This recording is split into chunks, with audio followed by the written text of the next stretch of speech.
Një profesoreshe një shkolle kishte pamje dhe moral të bukur, por ishte e pamartuar.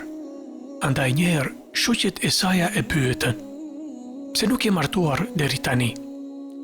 Ajo ishte përgjigjur kështu: "Një grua kishte pasur 5 vajza dhe burri i saj e kërcënon se nëse e lind edhe një vajzë tjetër, ajo vajzë nuk ka vend në shtëpinë e tyre.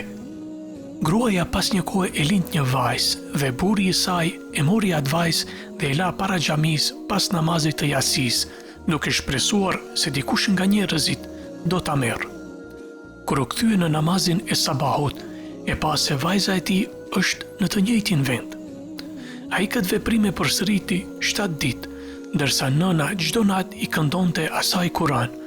Ati u mërzit, kështu që e ktheu në shtëpi. Gruaja përsëri mbeti shtatzën.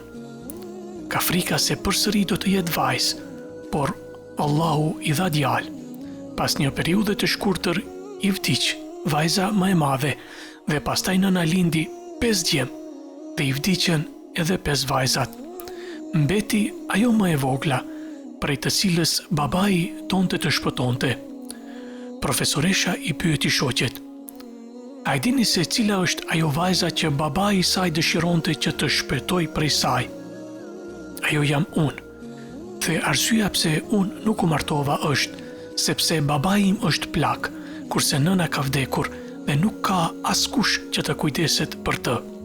Kurse sa u përket vëllezërve të mi, ata vinë për ta vizituar atë një herë ose 2 herë në muaj. Babai im shpesh qanë për atë se çfarë ka vepruar me mua."